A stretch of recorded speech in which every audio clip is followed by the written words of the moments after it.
mind, but we still need to continue to work to show what the benefits are of the regional church. Thank you. Chris, are you recording this by chance? And I am now. I with my typing notes, I saw the people were putting something in chat, and when I had a small break, I took a peek and saw that note, and so I clicked record. cool, thanks. All right. I can respond. Again, what kind of mirroring what Daryl said, the relationships that I have within the region, I've been active at different times in the regional board, in our camp board, as a director and counselors at our camp.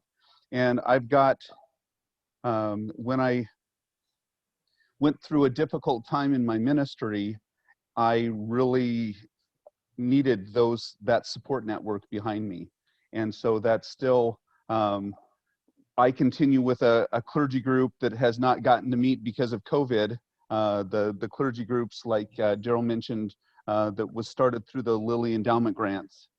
That's and that continues to go on. And I'm unofficially the person that needs to call that back together again. The challenge is our geographic, the span of Nebraska. You know, we have different, well, and just as you guys, we have a different time zone at the west end of the state from the east end of the state. Our main population concentration in Nebraska is at the eastern end of the state. I believe it's approximately York, which is at the east, just outside of Lincoln.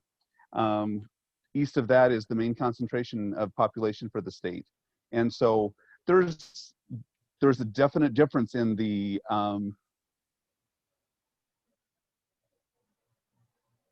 Sandhill, the rancher mindset compared to the more city mindset that we have at the east end of the state.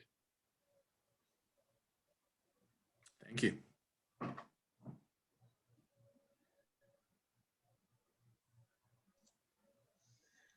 I can go. I'd echo everything really pretty much everybody said.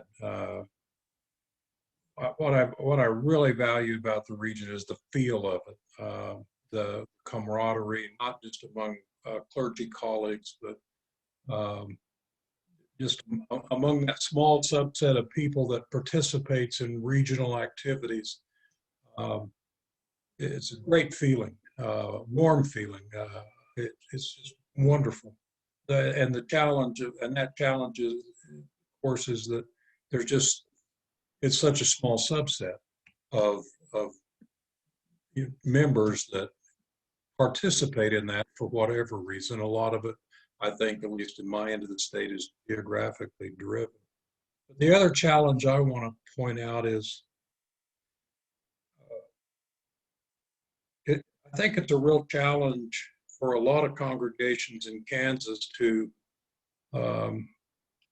bridge the technological gap and go from now being able to put services online to being able to do things much more effectively. We have a few ministers who are really stepping out there and doing some nifty things with podcasts and unconventional services, different days, different times, different ways.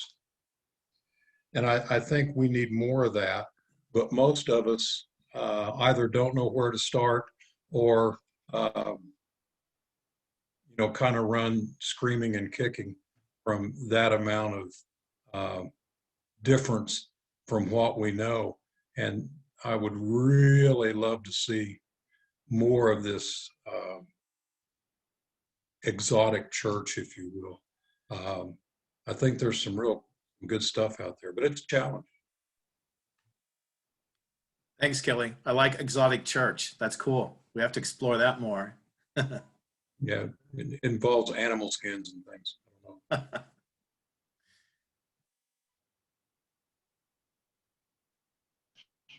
Well, I'll go.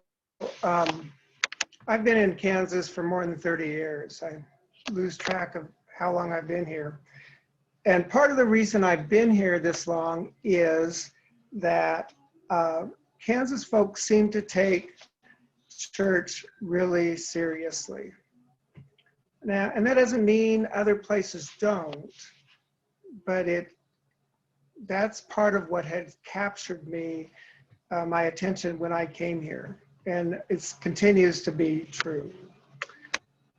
And like some of you others, distance is our issue, our challenge, our problem.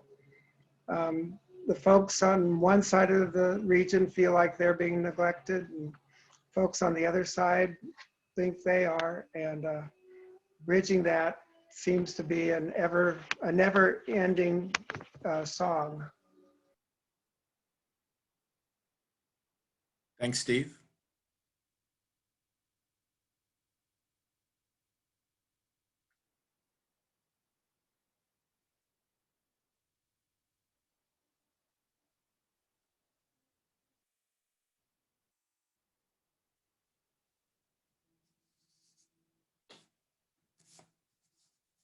Someone want to jump in? I can just, it's just going to echo a lot of the things other people said, probably. I appreciate the support we have from our region, regional minister and secretary and all that stuff. Well, I'm at the southern part of the region, not as quite as far distance as from like west and east Kansas or something like that, but you know, similar thing. A lot of the activities are up in the Northland. So there's a lot, I guess there's a lot of churches maybe, and maybe one of the difficulties is getting around to everyone and seeing everyone and meeting everyone. That might be one of our challenges. Great. But I appreciate the people of our churches that I have met and have worked with, and met some really dedicated people. And it's always pleasant and exciting to work with. I believe that Steve was just saying, people that are really sold out to what we're doing. Very good. Thanks. Lori?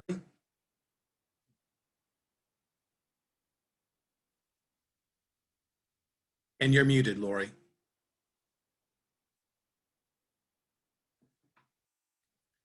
Hey, Lori, can you unmute yourself? We can't hear.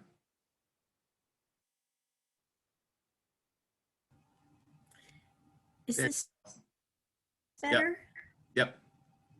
Thank you. Sorry. I have been in several regions, and one of the things that I appreciate about the Kansas region is its stability. It is very calm. It's not trying to leap tall buildings at a single bound and jarring everybody around. It's very, it knows who it is, it knows what it's going to be, and it is willing to explore new things. And so that's the things that I appreciate. It challenges our geography, and that's the challenge for every region. So Thank you.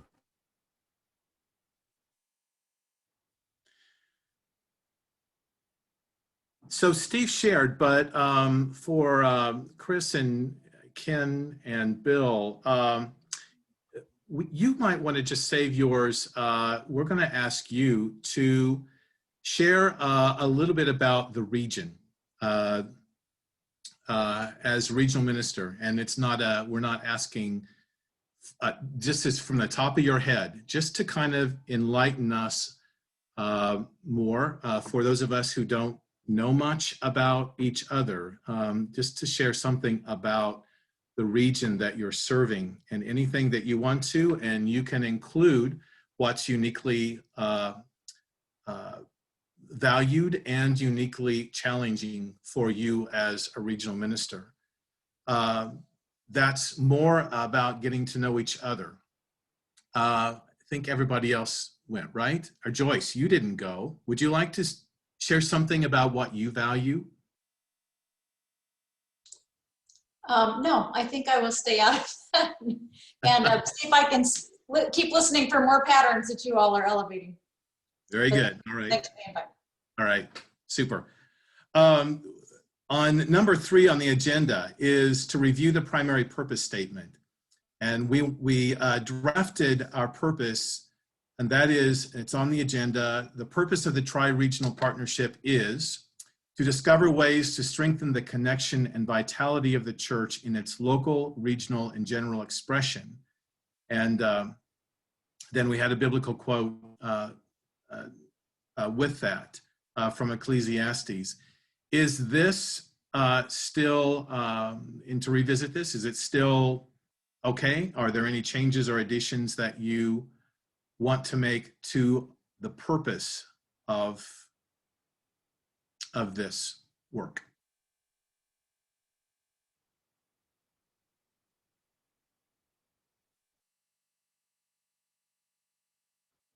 Okay. Hearing none, I'll assume that it's okay. The key value is strengthening the local congregation. And so we thought it would be nice to hear from the regional ministers something about the region of Kansas, Kansas City, and Nebraska, just so that we continue to learn more about each other. So I'm going to open it up and let you share whatever you would like to share with us.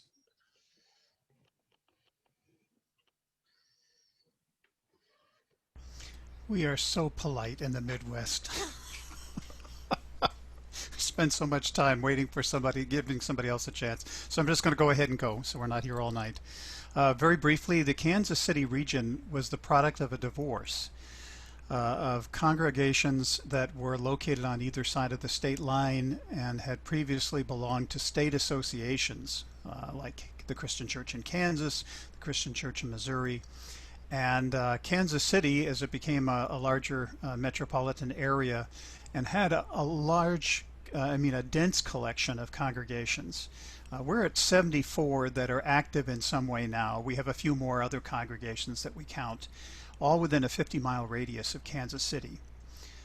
One of the advantages of that is that it's very easy for us to connect with one another geographically, and now with more presence online, and also I would have to say more wealth within a 50-mile radius of household wealth. I think it would be fair to say that we probably have more than in some smaller communities. We have a higher population of people who are online, have good internet connections. I work with other colleagues in other regions who, tell me about what their internet connections are like. And for us in Kansas City, that's generally speaking not really a problem. We're also demographically very, very diverse, and growing more so. Not as diverse as, say, Los Angeles or New York or Chicago or Atlanta, but we're growing that way. We are hosting more and more refugees. There are more and more Latinx people coming into the region, and that definitely colors what we do.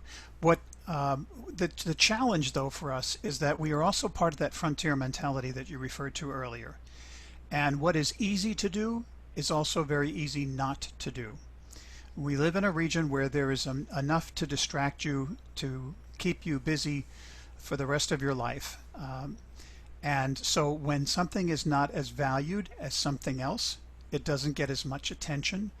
And we've seen that happen within the lifespan of some congregations here, and to some degree to the region. We used to have a staff of 2 full-time regional ministers, 2 full-time contract staff who were program staff, 2 full-time administrators. and that's decreased over the years. And so, but there's also new energy, and that's exciting, especially around anti-racism, around exploring new models of what it means to be church, and more people getting online, more small groups. Just one example, Elders Helping Elders is one of the newest groups, and that's been wonderful to see. So that it's not staff driven, it's folks who care about each other, helping each other out, sharing best practices, offering mutual support. Great, thank you, Bill.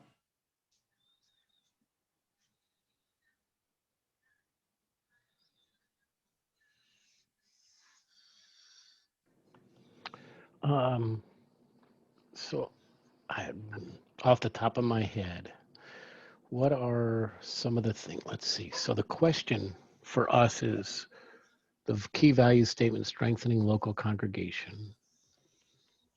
What do we need to know about each other to make progress regarding our purpose, which would be strength? I would say for Nebraska,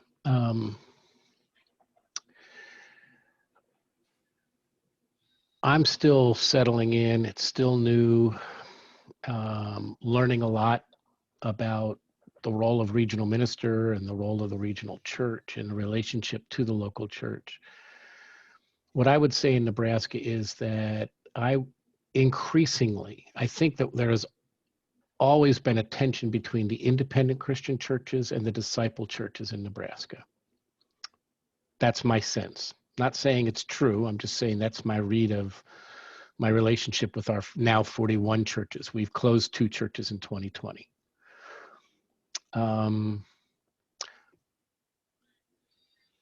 As I work with more churches in Search and Call and watch churches who have called ministers who are not disciple, and some of our churches that have called commissioned ministers who are disciple, there's a growing gap. There's a distancing that I sense. And so the geographic divide that I hear you all talking about for me is more about an urban-rural split. Mike, I think you were talking about that in your comments. I feel that pretty heavy. And increasingly in this polarizing society around politics and social dynamics, the church is splitting and is also carrying that same kind of divide. So we have 2 churches who have made it clear, if you're coming to preach here, you will not wear a mask. We do not allow masks in our church. Really? I don't think that's, I think there's 2 churches that I'm aware of where that's a very public statement. I think it's more common than most churches will acknowledge. I hear other pastors talk about members showing up and not wearing masks, and when reminded that they're supposed to wear a mask, they're saying, yeah, I'm not going to do that. So there's that kind of stuff that's playing itself out, mostly in our rural communities. We have a church that is pretty much imploding, and we've got people resigning, lifelong disciples who are resigning. Another church that is not imploding, where lifelong members, disciples, are leaving because they can't deal with the minister who is posting some very ultra right-wing conservative things on his Facebook. So we've got this stuff playing out in the weeds that feels more like a pattern than a one-off. An off situation. It's becoming more patterned, and it's happening in more and more of our rural churches. So strengthening local churches, my sense is it's about that disciples' heritage, disciples' polity, and disciples' history, and who are we as disciples? And are we really willing to let go of some people who may not embrace being disciple in the way that we, at least I have come to understand that, and I have still a lot to learn from my colleagues in regional ministry about how do you do that when you bump up against a church that really is independent but carries the disciples tag. And I also think the other thing about strengthening local congregations is around clergy. Our clergy are tired. They're really tired. And they're doing a great job of supporting each other, like Mike and Daryl said. It's wonderful to watch. I've been hosting weekly clergy Zoom calls, and they're wonderful with each other. They are really wonderful with each other. And they're tired. And some of them are really struggling. And so spending a lot more time one-on-one coaching and spiritual direction kind of support. And doing it privately and quietly without naming names of, I mean, there's a lot of phone calls. I think the last thing is figuring out what is it that the regional church can really do. I mean, everything's possible, but given the shrinking resources, that means a shrinking capacity. That's not a diminishment of our intelligence or our skill sets. It's a diminishment of our time. There are no longer two of us with two support. There's one of us with a half-time support or whatever.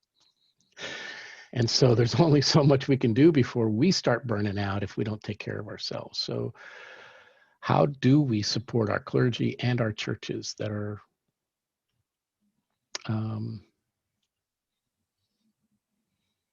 they're tired and they're doing amazing stuff. But I also know from one-on-one conversations, they're exhausted and they're trying to keep up. So I tend to be the downer in this group, don't I? So that's my version of what I see in Nebraska. I hope it's all helpful. True things, though. So, well, thanks, Justin. I At know least it. you're not the instigator. Oh, I like that better. Thank you. An instigator. Hey, I recognize what you're talking about in your local congregations because Kansas has a lot of bipolarization over political and social agendas that filter into or flood into local congregations. And it is incredibly difficult. And I appreciate the honesty that you just gave about how hard that is for some of us who are on the front line. So thank you. Thank you. Thank you, Chris. And then thank you, Lori, for that. I wanted to say thank you for bringing up the elephant that's probably in the corner of the room for a lot of people.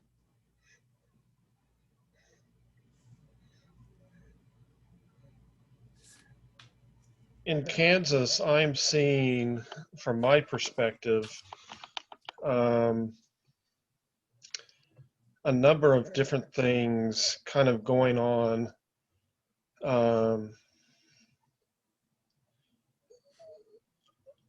Some of which seem to be at odds with each other, I think.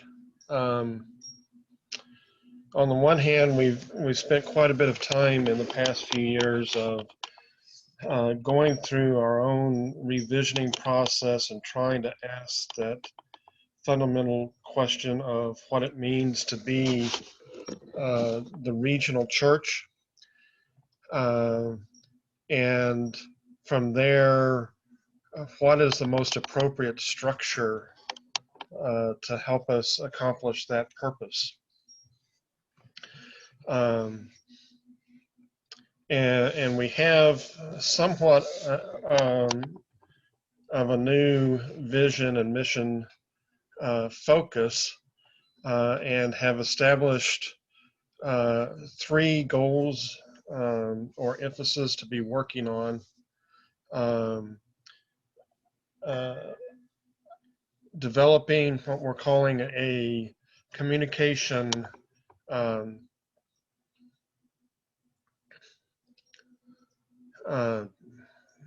matrix. Is that right, Kelly?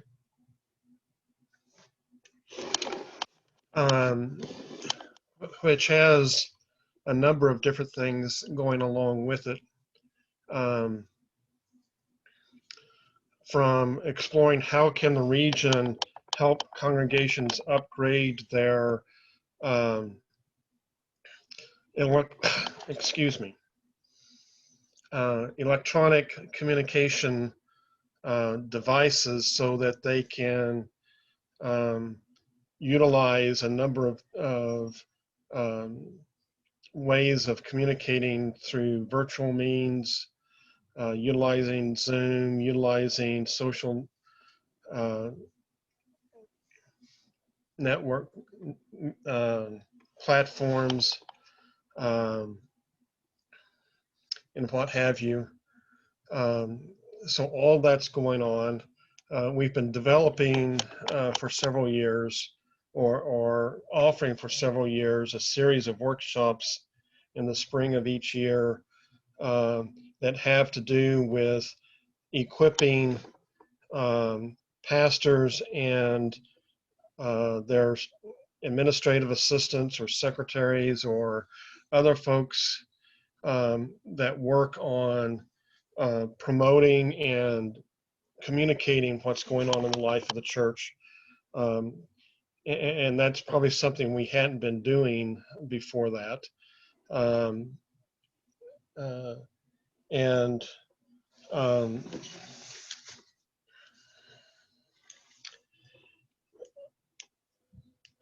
So that's one thing that we have going on, is work and really enhancing our ability to communicate so that we can connect with each other in ways that we haven't done before. Another part of the emphasis of the region is to really emphasize our camp facilities. And then COVID hit. and the ability to really focus and make the camp kind of a center of which a lot of regional life was based out of, disappeared last year.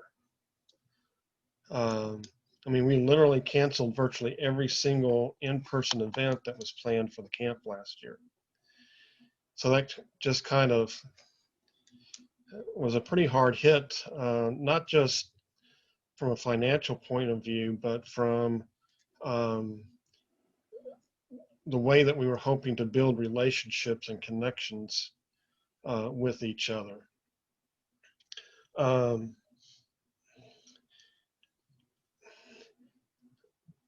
Kelly or Lori, do you remember the third, or Steve or Ruby, the third goal that we were supposed to be working on? There was a part of me that wants to say the development of affinity groups as a way of doing programming where we encourage people to just begin developing their own small groups around things that they had of common interest. And we've been trying to figure out how to actually make that happen. Some of it has been happening through a variety of means. Yes, I think we were trying to take the hub and spoke out of regional ministry and to make it be a more connective web kind of event for local congregations, to not be dependent upon their geographical location, but also to be a part of their affinity activities. Kelly, if I'm wrong, or Ruby, let me know. And not just to take the geographic stuff out of the equation, but to also be less dependent upon regional staff to initiate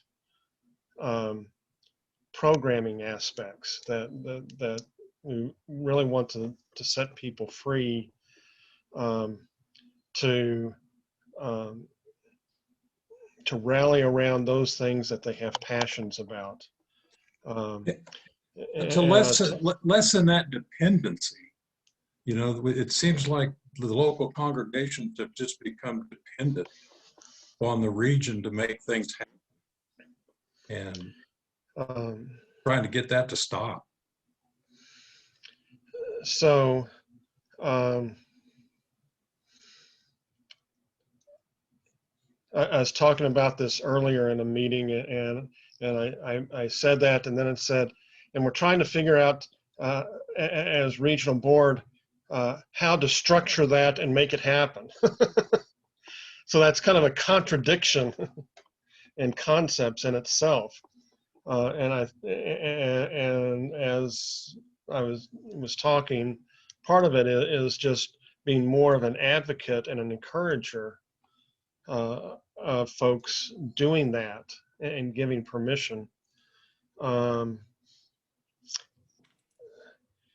And as that conversation went on, I began to see more and more how the role of regional minister isn't so much is changing from focusing on programming and resourcing to perhaps really being even more so relational. Like Chris was saying, of doing a lot of conversations, of encouraging of pastors, and doing spiritual direction to help keep our pastors grounded so that they can more effectively do their ministry. And maybe that's where part of that work is not be so anxious about regional structure providing the impetus for programs, but how can we nurture the faith of pastors and church leaders or church members in general to grow in the relationship with God that then empowers them to fulfill whatever ministry that God has given all of these individuals.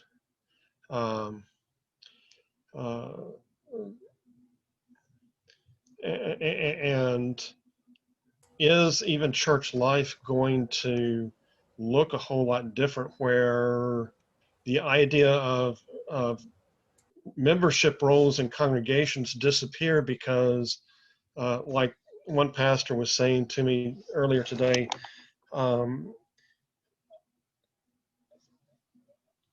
part of doing providing online worship is they're getting people who aren't even connected to the congregation starting to regularly watch their worship service.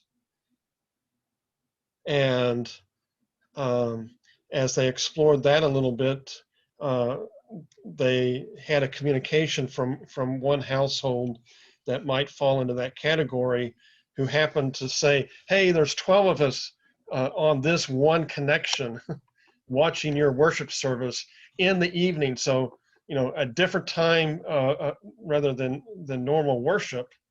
And he's saying, we have 117 contacts online for our worship every week. Some might be on Sunday, but others might be Monday night or Saturday night or Tuesday afternoon. And could this be spontaneous house churches that come together and view this worship, get inspired, and then go out and do ministry because of this one connection with this one congregation? That so by being creative, by utilizing technology, there's a chance that they might actually be touching more lives than what is actually on membership rolls or by the count of average worship attendance. And you just don't know with just that one example how many people are actually being touched each week, because just the number of contact hits to that offering can hide how many people are actually watching it at that one time. So that's part of what I'm hearing. We're exploring new ways of doing spiritual formation. Primarily, that's one of the reasons I came to Kansas, is because there was a job description that was looking for some things that I had been praying about and dreaming about, all kind of suddenly rolled into one job description where I get to focus on the development and nurture of new pastors, because I am assigned those committees to work with, and spiritual formation was a big part of that job description, and we're primarily doing that through an annual spiritual retreat, but the pandemic has actually forced us to think in different ways. So instead of coming together for a retreat, how can we do this through various small groups online? And we had one experiment with a group last fall. There's currently one that is focused on exploring the spiritual discipline of prayer journaling. You know, I'm offering a challenge of on my Facebook group of reading one chapter, reading through an entire gospel, one chapter a day, and posting something in response to that. It's a good spiritual discipline for me, but it's also meeting a need among the people that are part of my Facebook group, and a large part of them are people connected here in Kansas. But I've got family that are part of that group all over the country. I've got other friends from other parts of the country, you know, other states where I've served in the past that are part of that, and they're just coming to participate in that because it's meeting a need.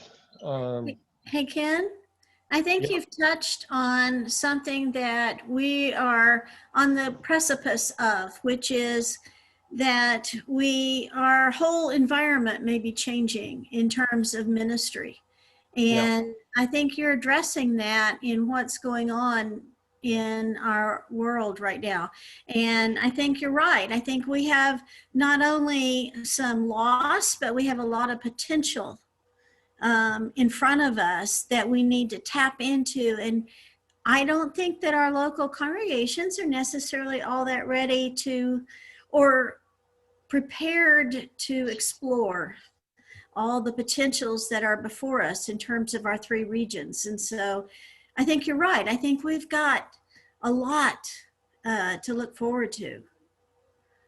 So I have a question, or Ruby, you wanted to say something? I can wait. Oh, I was just going to say that I think that probably a lot of congregations are not prepared for the fact that what is the church going to look like on Sunday morning when we do return to what's normal? Is everybody that was coming before going to come back? That's a good question, and I think this tags right into what they're talking about. I think it's going to be different, and I don't know that everybody's going to be prepared for it. I'm sorry. No, just fine. I'm just thinking about Roman numeral 4b. How could partnership together strengthen our churches? And I'm really starting to, I'm just, you know, things are going, I'm thinking about concrete things we can do together to partner together. At least what I heard was technology things. And, you know, we're trying to put our resources together as 3 regions. So like, can one person lead helps with technology thing together that people from all 3 regions could get together for and work out? Or I'll tell you one thing that's really got me through the pandemic is just kind of having weekly Zoom get-togethers with friends, and we just have drinks and talk or something. I'd like to do that with you guys beyond this. So it's not just a work sort of thing, and, you know, with an agenda, just get to know, you know, just get to spend time with each other, get to know each other. And we with you. So I think Kelly probably knows something a little bit about it. Was it Angel's Envy, or what was the name of that? But I had a quote I wanted to share with you, actually, something I was thinking about today, if that's appropriate. Sure, go ahead. So anyways, there's a teacher, like cultural theologian, named David E. Fitch. And today he was talking about unity. He talks about how unity changed from a practice to a concept in the development of the early church. He says, as the unity became something to be enforced as opposed to a practice of reconciliation to be worked out among the conflict where each person submits to the larger presence of Jesus at work. After the creedal, I believe in the one church, unity became an orthodoxy to be enforced from above versus a dynamic practice to be lived out from below. That's that key, dynamic practice to be lived out from below. Became a concept to believe in as opposed to a, what he says, brutal unity to be lived into. So this is where it gets to, I think is interesting. Unity in today's political discourse is showing these same proclivities. It's removed from an actual practice of mutual submission one to another and turned into a signifier which any and all can import whatever agenda they are driven by. It's empty at its core because it can mean anything we want it to. It can be used against the other side to divide and ensconce. This is the way ideology works. It's the way antagonisms are perpetuated.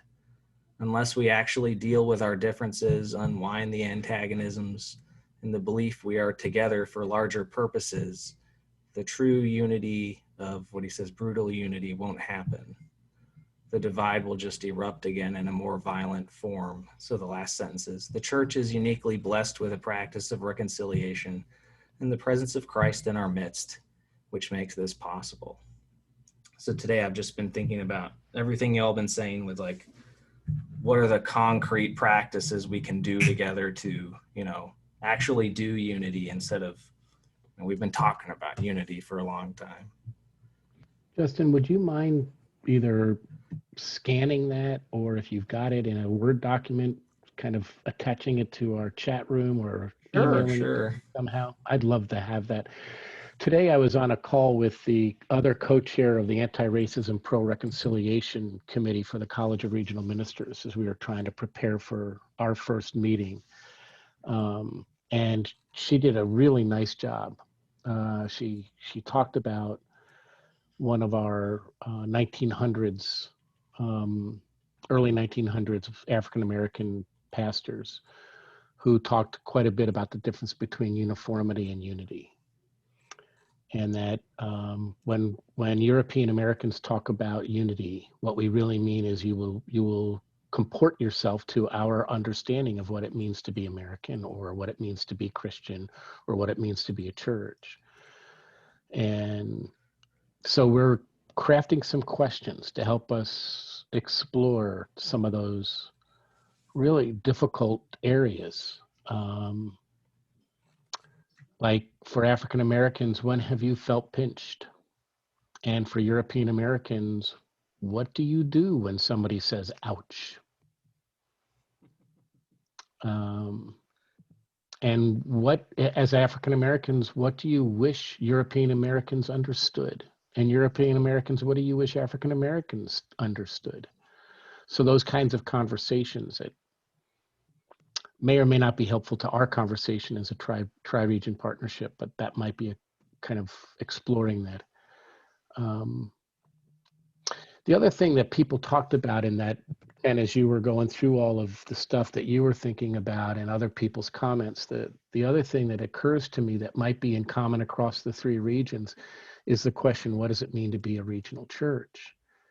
And so at some point, maybe we want to spend some time looking at what planning have each of the three regions done in exploring that question. And what difference has it made? Or is it just words on a paper and nice graphs? Yeah, let's not get into like unity. Well, what does that even mean? Like we're gonna be united as regions or whatever, what do we people even talk? Right. And so. Hey, Justin, what was the name of the book? It's not out yet, but it's called, it was like a tease for the book. I'll paste it in. Okay. And And it's from David Fitch. Yeah, I gave his name at the top. See that. Thank you very much. But the up doesn't come out till later this year, but it's called, I just put in the title. It's timely, given that we just celebrated a week of unity, week of prayer for Christian unity. So Right. yeah, That's right.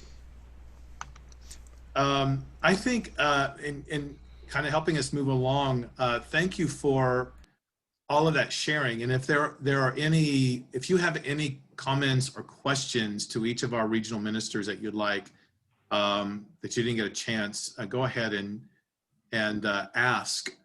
But again, moving along, how could partnerships strengthen our churches? And C, Roman numeral 4, part C is, what is it that we need from a partnership or merger? So if we could talk a little bit about those two questions. And we started talking about, we've named two questions. What does it mean to be the regional church, and what does unity mean? Does anybody have any more thoughts of questions we need to put out on the table regarding what we need from a partnership or merger, or how a partnership could strengthen our churches? I'm going to say what I said last time we began to explore this question. One of the things that I'm most concerned about when we get into groups like this is that we move very quickly to taking action, so that we can say to whomever, constituents or stakeholders, here's what we're doing. I want to at least put up a cautionary flag to say, yes, we probably ought to be about doing something, but we've only got 12 months to plan. And I hope that we can dig deep into the conversations and the planning. What could a tri-region partnership look like? Granted, Kansas has expressed concerns about the merger word, but there's other ways that we can be partnering, that we need to do the good planning to get us there.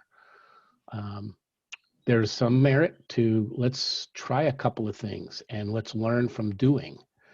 My only concern is we only have 12 months, that we are sunset for 12 months from now. We can renew, but we're structured to do planning more than we are to do doing. So I want to put that out there for whatever it's worth. It occurs to me that we have some opportunities across regions that we have not had before. This pandemic and the recent activities of the summer of 2020 and the sharp political divide have brought into stark relief some things about our disunity, about racism, and the fact that we have not yet dealt with it, and that we're hearing now from some congregations who are asking the question, what should we be doing? We have a sense now that things are out of balance. What could we do? And to your point, Chris, if we did something, say, around anti-racism training, white privilege, looking at that, I'm just throwing that out as an example, to do something very soon, because we already have some capacity. We just got more last weekend. We finished up a workshop with Reconciliation Ministry. So we now have some trainers who could actually do some things, and we did it online. If we did something and then reflected on that very quickly, on that experience, what does that say about ourselves? What does that say about our capacity to work with each other? What are we learning about each other through that experience that's going to be important to helping shape the future of a partnership?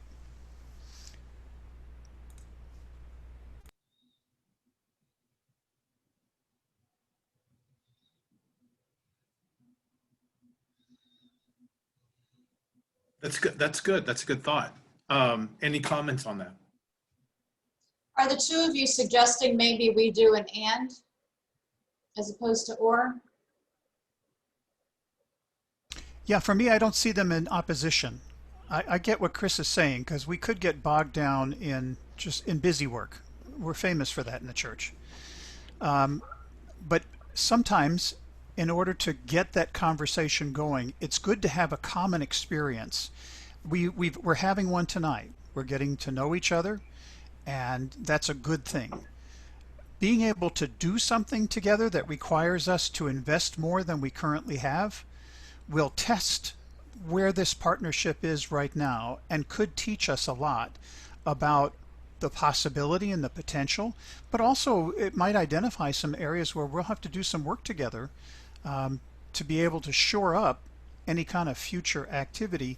And it may give us some ideas about how to shape the future. I will also suggest too, and this is recent, and so that's why I've never mentioned it before. I was invited by New Church Ministry to take a class on theory of change.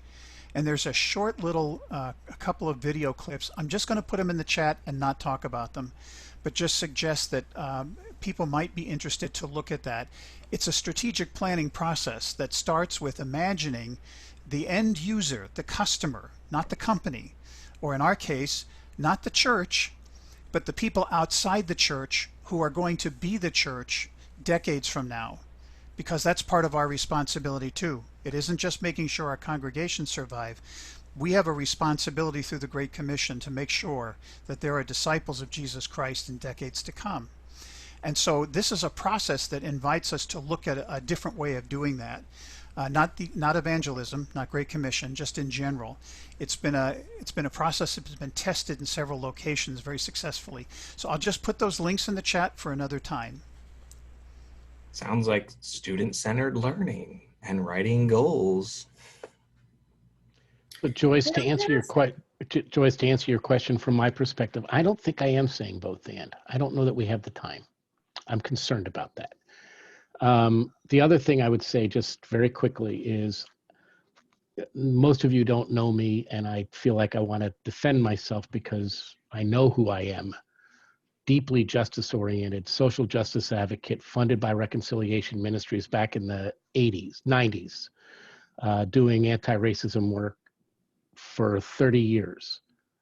I don't think that's the place to start in Nebraska. It will split our churches even wider. Even wider. You cannot imagine how much pushback I'm getting from Terry Hort Owens signing the letter with the National Council of Churches. That alone is saying we do not recognize disciples. It's really, I just to let you know, it's really hard on me personally, because that is 30 years of dedicated work, ministry around anti-racism, what I now would want to term cultural sensitivity. And I think that's different than cultural competence. So I'm happy to have a much more in-depth conversation, a cup of coffee with you, Justin, or others, so that we can get to know each other and we can talk more in depth about it. I'm not saying that work isn't needed. I'm not saying the church shouldn't be prophetic and get at it. I'm just not sure that's where I would suggest this regional partnership start. But Daryl and Mike, you may have different feelings. Mike, you have a rural church. You may have a different sense about all this than I do. Well, I was just reflecting that I myself was sitting here thinking, oh, this would be great. I recognize the differences because I grew up in a small town in Nebraska, yet I found myself in Omaha, and the differences that are, I found that I'm much more open and for lack of better words, maybe progressive than a lot of my congregation. And so I keep that in mind. So I'm looking at this going, oh, that sounds cool. That could be a really cool discussion. On the flip side, I am getting the pushback from my congregation. I'm going, yeah, I don't want to cause a division. My congregation is very supportive in saying, Mike, I think that's great. You go for it. But that's not, to them, it's not affecting them much. And I guess maybe my job as a pastor is trying to get them to think about it without insulting them. I think those topics require a lot of trust, Mike. A lot of built-in trust first. So that's why I'm like, that's not a place to start before you have trust or relationships, because that's when, you got to build those first before someone's going to listen to you, sort would- of thing. So that's why I was thinking if we did anything, maybe start with the practical things churches are struggling with that people are like looking for a hand with, you know, start somewhere like that. I don't know, the technology issues or, you know, something like that. I was going to say, I would question the racism in rural Kansas. Now, Ken can answer that better than I can, but I would sense that might not be where we'd want to start.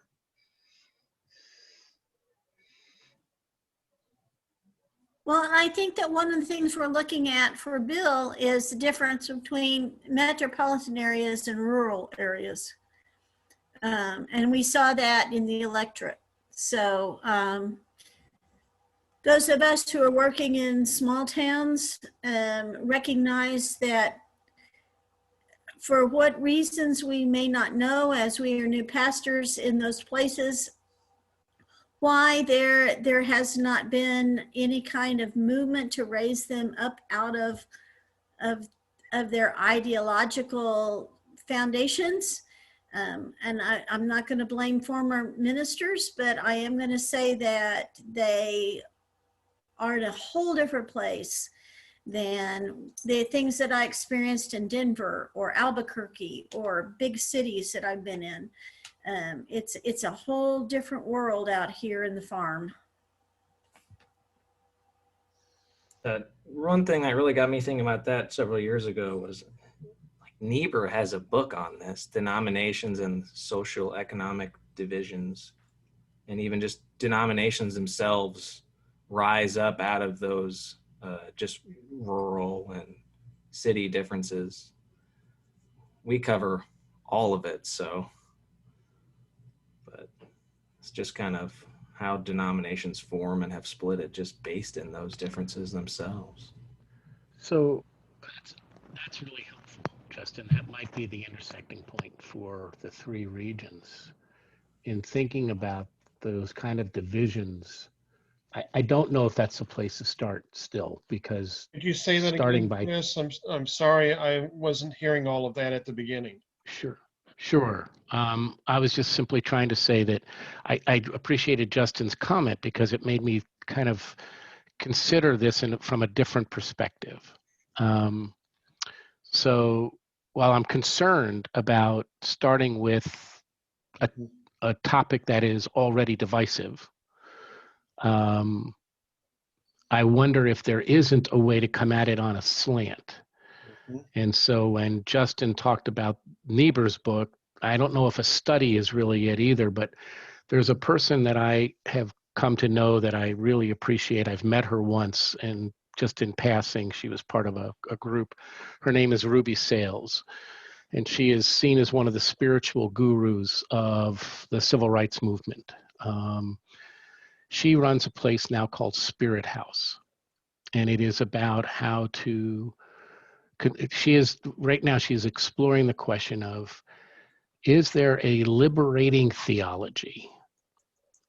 Not liberation theology, so please hear that. It's a liberating theology that can free all of us up to recognize that we are one another's. And she is just a very frank, very forthright person. She does not mince words for a second. Doesn't have the time. She's too old, and she's been through too many battles. She's not going to be polite. She's just going to say what's on her mind. And yet there's something about her that is so approachable. So that might be part, if we want to come at something like this, there may be ways to come at it, like I said, on a slant, coming in from a sideways rather than direct on. I don't know. I'm trying to figure out how to get at it, because Bill, I'm with you passionately. I would love that to be the very first thing we do, but there's something inside that's saying, ooh, I'll shut up. I think that's great. I think the idea that we could provide liberation for all in the conversation, because I truly believe that some of our more conservative brothers and sisters feel trapped and need to be liberated just as everybody else does. And I think that would be if we did it right, I think we could announce a greater picture. I think that, Chris, I think that was a great way to approach Bill's topic. I want to be very careful to make sure that any topics that we choose, that this group chooses, is really not led so much by regional ministers, but it comes out of your investment in this movement. This is something that Chris and Ken and Steve and I talked about from the very beginning. We wanted to be very careful that the initiatives come from this group of people who've made this investment. Our hope is to be supportive, and so I want to be clear that whenever I throw something out, it's not a recommendation, it's an idea.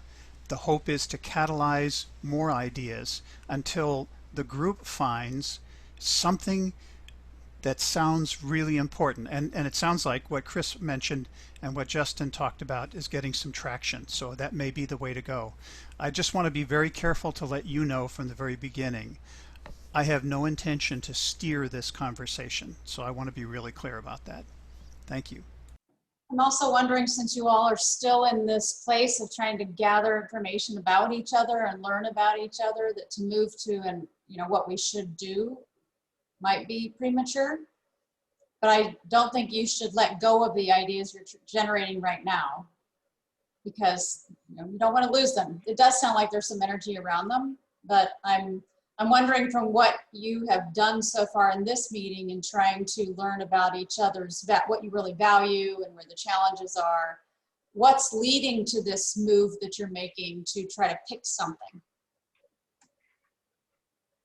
What if I had a recent conversation with the head of the Nebraska Disciples Men's Group, and we were talking about a gathering of some kind, and our conversation spun off onto talking about homelessness.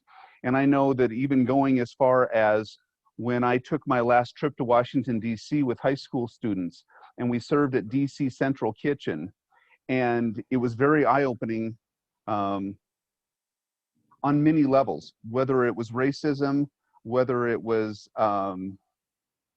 drug use. And I wonder if possibly if we could use a topic like that everyone can connect with, and there's so many subtle nuances that go into the homelessness. It could be safe to look at it this, and then on the edges be able to touch on to the race issues. Does that sound?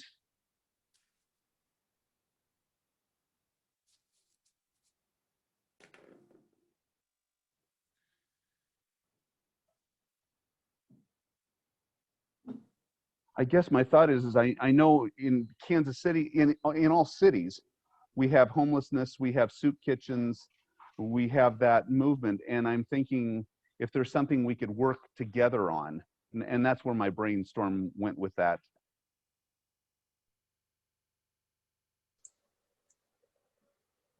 So what's the value that is leading you all to want to do something together?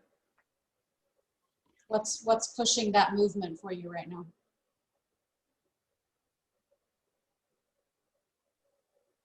That's a great question.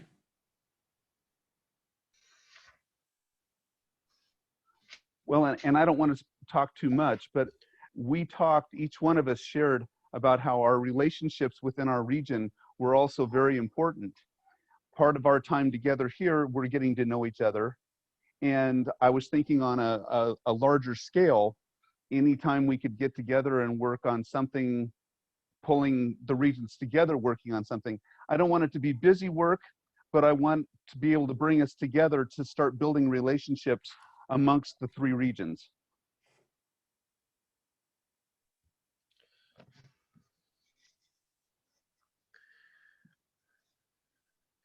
It seems like to me that part of the tension of wanting to identify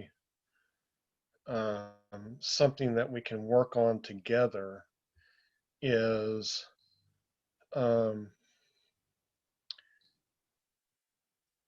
that while there is a danger of just doing things to be doing things so that we can say that we've done something, which actually is counterproductive. It never gets us to deal with the deeper questions that Chris and others keep bringing up. But there's also a danger with particularly Zoom meetings that we just spend our time talking about things and never get to a point where we take a concrete action to address the challenge that is before us, which is how do we help nurture our congregations or strengthen our local congregations. And I think we've actually identified a really core issue, which I would word in the sense that there is a lot of brokenness and division within the world today.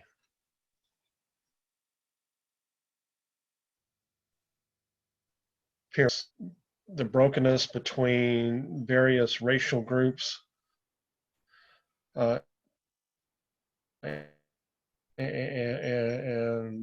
just the brokenness between urban and rural communities, the divisions that appear regionally in our country. You talk to a Midwest farmer and ask them to describe what a Northeastern is like, and you'll hear a lot of negative descriptions, but the other way around too. And I sense even within our local congregations, there is that type of relational brokenness where, particularly between long-term church members and those that have just joined, and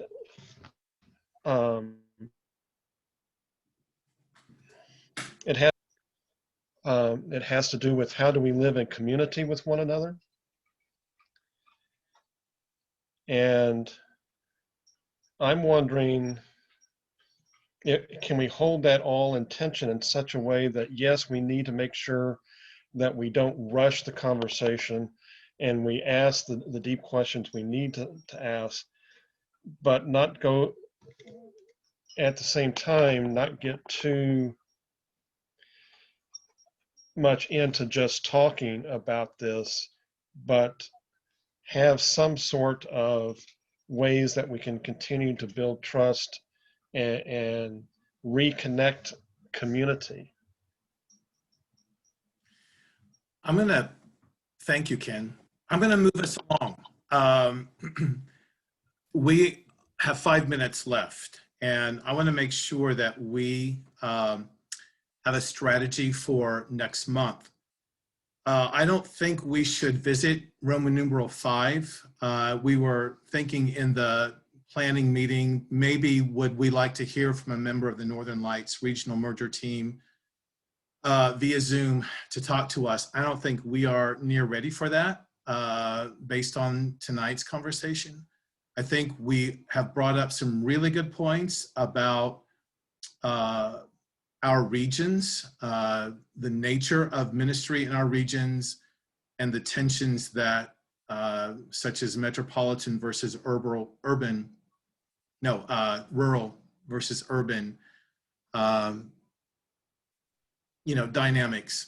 And maybe we should continue. Maybe Joyce will be helpful in our planning for next month to bring some of this all together.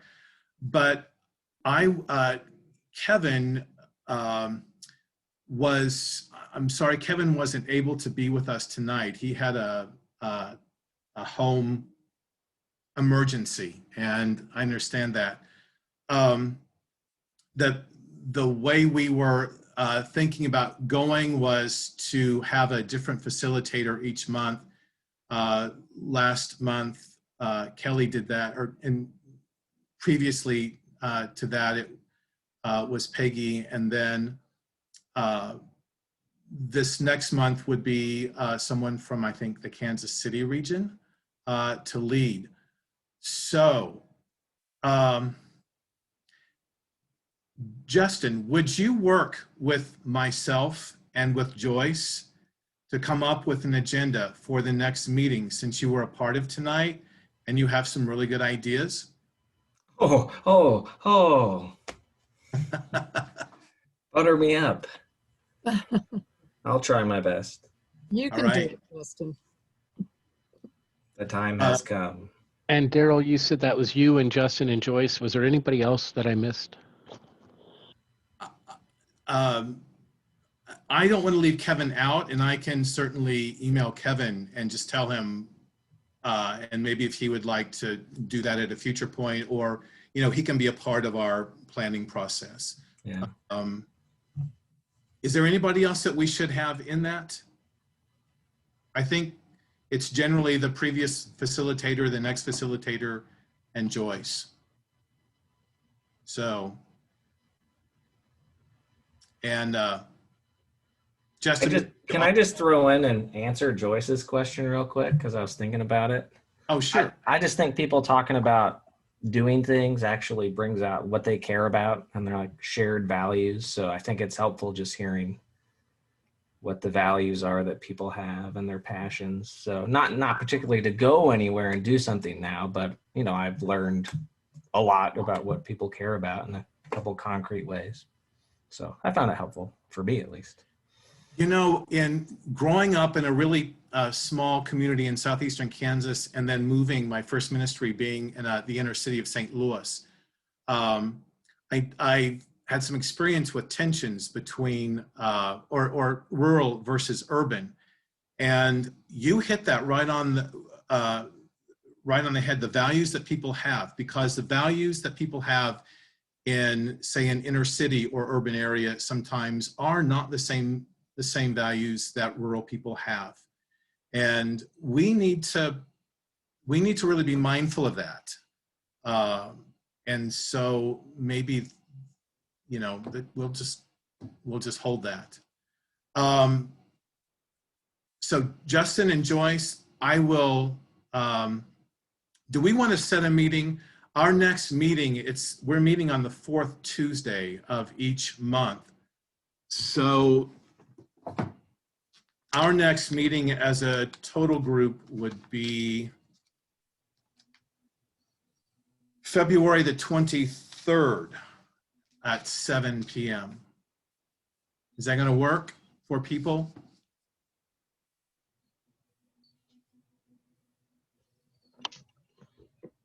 Yes.